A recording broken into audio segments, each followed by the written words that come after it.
Kamwala is very vast. It's a very vast ward. It's one of the biggest wards actually in Osaka, and the population that it has can be equated to some constituencies. So it's not an easy ward to manage. The issue that you have just played, the clip that you have just played concerning illegal construction of makeshift structures, is really a concern that's been there for a very long time. When I came in, I found a lot of structures actually. Even today as you speak, there are makeshift structures that are still standing against council resolution, against the existing laws. Those structures are still existing, and unfortunately, that kind of construction has continued even today, despite my best efforts to actually stop those kinds of constructions, because you understand, say that they start to encroach on already existing roads where delivery trucks are supposed to be passing. They become dens of crime, they become health hazards, others begin to use them as toilets. So there are all those issues.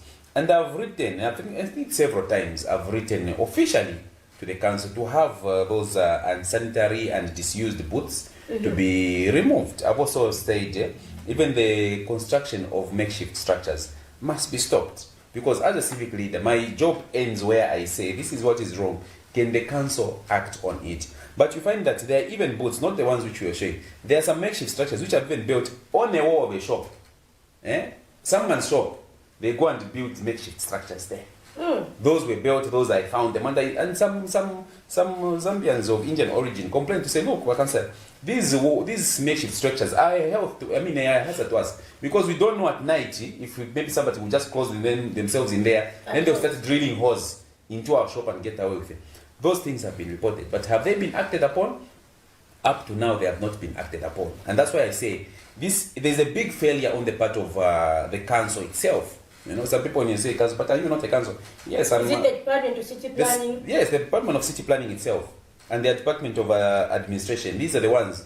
The Administration Department. This is where you have the so-called council police. That's where they operate from. So complaints have been made, both by the people, those complaints which you have heard. Even myself, I've officially written to the town clerk to have those things demolished. And there was even a notice which they issued, I think some three months ago, a city planning notice. It was issued. And they even shared it with some of the concerned people that are complaining about those makeshift structures. Some of them are traders, they own big shops there. And I shared with them to say, this is a response from the city planning department. They have given these people 30 days notice to avail themselves with the correct papers which they have for them to be there. But they have not done that. So for me, the biggest failure is the institution itself, which is supposed to enforce. As a policymaker, as a civic leader, I make the policies, I represent the people, but I'm not responsible. I cannot go there on the ground and say, or I stand guard for 24 hours watching who's waiting. It's not possible. I depend on set institutions and departments to enforce the complaints of the people. As I speak to you, there's even another issue in Kamwala, New Kamwala, where a wall fence construction that had stopped for 3 months. Today it is complete. I go there and say, but who gave you permission for you to complete? You say, no, the council. Which council? Show me the papers. They gave me a paper. Sure enough, it was authorized by city planning. I took it on Friday to the director of city planning and said, who approved this? She does not know. She called in the building inspector. Building inspector, who approved the completion of this office? No, it is not my signature. Whose signature is it? Nobody knows. So in such an environment where people are throwing the ball on each other, nobody is responsible for wrong things that are being done, it's very, very difficult to stop such things from happening. But what could the problem be, really? Is it like maybe there's some people who are choosing to, abrogate the law under the new administration, or what could the real problem be? Like, how can there be a permanent solution to the problem? Like I've said, the real problem is either a collusion between certain officers within the council and the perpetrators of these wrongs. They work together. These people build. When they build those things, the people that are supposed to stop them turn a blind eye.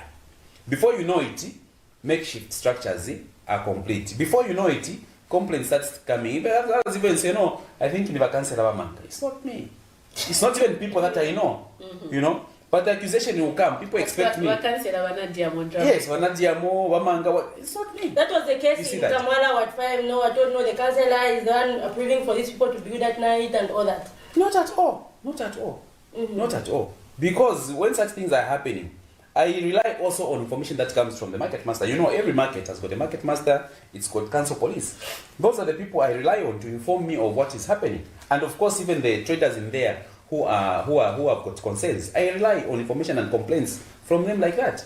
But when I engage the necessary departments at the Lusaka City Council to say, can you move in and demolish? Nobody's willing to demolish. You know about the story of those houses along the road and in Kamwala and Libana. They're still standing today. Wasn't there a court order by the Court of Habitation given to the City Council to demolish? It was given.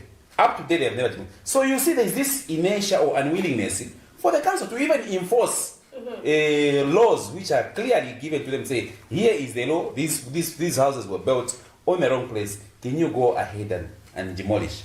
So, I don't know where we are going if such things will continue to happen. What's the danger are we likely to face if such things continue happening, despite, you know, certain laws being put in place, and then people are not adhering to those laws? It creates an atmosphere of disorderliness. Because if you see those makeshifts, and the reason why you've seen those makeshifts being built there, because the people have got, you know, when you allow one wrong to be done, you open the door even for a second and a third wrong to be done. On that stretch itself, there are makeshift shops.